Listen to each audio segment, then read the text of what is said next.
tunaangalia tumaini ng'ambo ya kaburi. Wakati tunapokwenda kufufuliwa katika siku ya Kiyama, tumaini lako na la kwangu ndilo linalokwenda kuangaliwa hapa. Yule ambaye ulimtumaini na kumwamini ana nafasi gani katika kuleta tumaini saa utakapofufuliwa? Wa kwanza amesema, mimi ni dereva, ni nabii ambaye sijui nitakavyofanywa mimi, moja. Halafu ninyi mnaonifuata sijui mtakachofanywa. Dereva wa pili katika basi lake na abiria wote wanaomfuata, sikiliza yeye Isa alisemaje. Injili kama ilivyoandikwa na Yahya Yohana sura ya 6 na aya ya 40. Inasema, somaji karibu.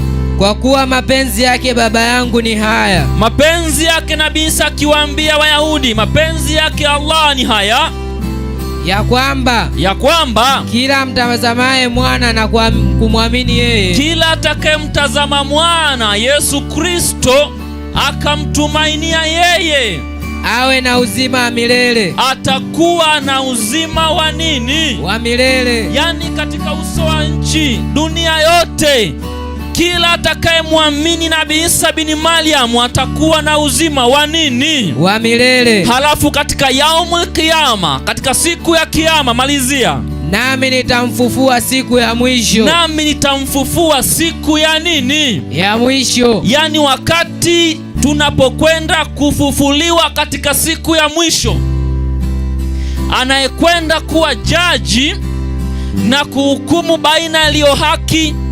waliotakabari na ambao hawakutakabari, waliotenda uovu na waliotenda mema, wanapokwenda kufufuliwa, anayekwenda kuwa jaji wa wanadamu wote, Nabii Isa anasema ya kwamba nitamfufua siku ya nini? Siku ya mwisho. Wa kwanza alisema, mnaonifuata mimi sio kiroja mpya, sijui mimi nitakachofanywa wala ninyi mtakachofanywa. Wa pili anasema, mapenzi ya Baba ni haya, ya kwamba kila atakayeniamini atapata uzima wa nini? Wa milele, na zaidi sana nitamfufua katika siku ya nini? Ya mwisho. Tunapojifunza maneno haya, Biblia na Qur'ani zinatufunulia ukweli ambao ni tumaini langu na lako katika maisha, linalopatikana nje ng'ambo ya kaburi, ya kwamba kwa sababu tutakufa, jeuri ya mwanadamu katika uso wa dunia ni kumwamini Nabii Isa, yeye ambaye ana hakikisho la kwamba kila atakayemwamini atampatia uzima wa milele. Na ndiyo maana kwenye Ufunuo sura ya 1 aya ya 17 na 18, Isa mwenyewe alisema ya kwamba mimi ndimi Alfa na Omega. Halafu akasema, mimi ndimi mwanzo na mwisho.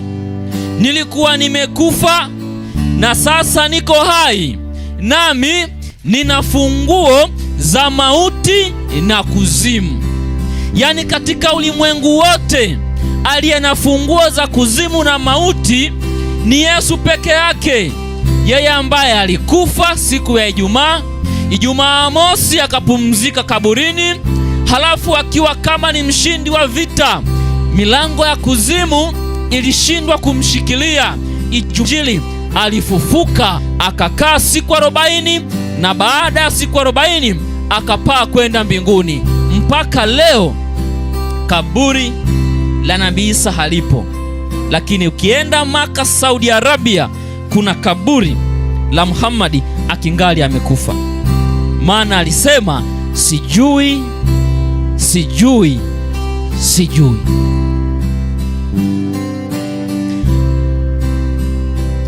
Jana tumesoma Qur'ani sura ya 4 aya 173 na 74, Naomba tumalizie hapo msomaji.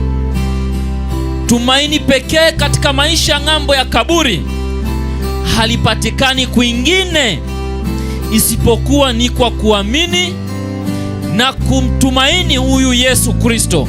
Msomaji karibu. Hebu anzia aya 172. Inasema, ndiyo, Masihi nani? Nabii Isa. Yeye hataona unyonge kuwa mja wa Mwenyezi Mungu. Sawa. Wala malaika waliokurubishwa. Sawa. Na Mwenyezi Mungu. Sawa. Hawataona unyonge kuwa. Yani Nabii Isa huyu Masihi, yeye akiwa juu zaidi ya malaika, hawataona unyonge kuwa waja wa Mwenyezi Mungu. Yani wale wote wanaomfuata Mwenyezi Mungu kupitia Nabii Isa hawataona unyonge, maana ni waja wa Mwenyezi Mungu. Na watakao uona unyonge huja kwa Mungu na kutakabali. Sawa. Basi atawakusanya wote kwake, alafu awatie motoni. Wale wote ambao hawakutakabari, wale wote ambao hawakumkubali Nabii Isa bin Maryam, ndio tumesoma katika sura ya Kiyama, sura 75, ya kwamba katika siku ya Kiyama sura zao zitakunjamana, maana zitakutana na msiba mkubwa. Maana kwa sababu hawakutakabari, walikataa, atawakusanya, awafanyaje? Awatie motoni. Aya 173. Na ama wale walioamini, lakini wale waliomwamini na kufanya vitendo vizuri, na wakafanya matendo mazuri, basi atawapa ujira wao sawasawa. Atawapa ujira wao sawasawa. Ndiyo maana kule alisema, lakini siku ya Kiyama sura nyingine zitang'ara kweli kweli, zikiwa zinamtazama Mola wao. Yeye atakuja, atalipa ambao hawakutakabari, atawatia motoni. Waliomwamini wakatenda matendo mema, atawalipa ujira wao. Endelea. Na kuwazidishia kwa fadhila zake. Halafu sana atawazidishia kwa fadhila zake.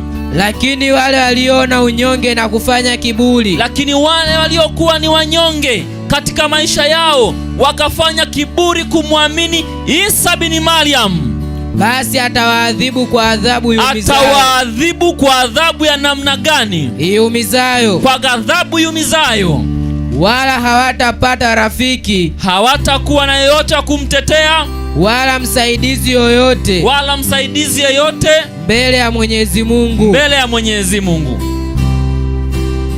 Tumaini pekee ambalo linapatikana ng'ambo ya kaburi ni kuamini na kumtumaini Nabii Isa. Yeye ni dereva ambaye anajua anawapeleka wapi wale wanaomwamini.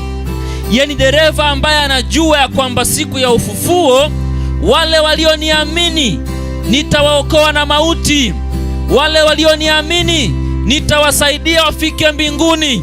Lakini wale wote wanaotumaini na kutakabari, wakiweka imani katika habari ya Nabii Muhammadi, yeye alisema, sijui niendako mimi, sijui ambavyo mimi nitakachofanywa, wala ninyi mnaonifuata. Tumaini pekee ng'ambo ya kaburi, mbele yako na mbele yangu, ni kumwamini na kumtumaini Nabii Isa, yeye aliyesema katika Yohana 6:40 ya kwamba mimi nitamfufua siku ya mwisho. Bwana akubariki sana katika maisha.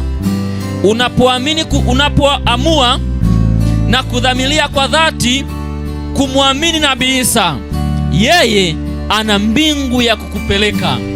Tangu kitabu cha Mwanzo hata Ufunuo, tangu sura ya kwanza Al-Fatiha katika Qur'ani mpaka ya mwisho wa 114, hakuna aliyewahi kuahidi ya kwamba anaweza kutupeleka mbinguni isipokuwa Nabii Isa.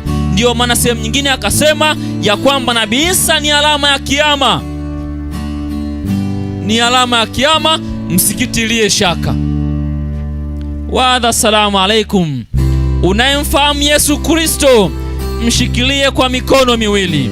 La, hujamfahamu bado na huenda haujaamini bado, muamini yeye ambaye anajua pa kukupeleka, ili mwisho wa siku, wakati tutakapokufa katika siku ya Kiyama, aje atufufue na tupeleke peponi, tutakapokula mema ya nchi miaka mingi, tukiwa na Mwenyezi Mungu juu mbinguni.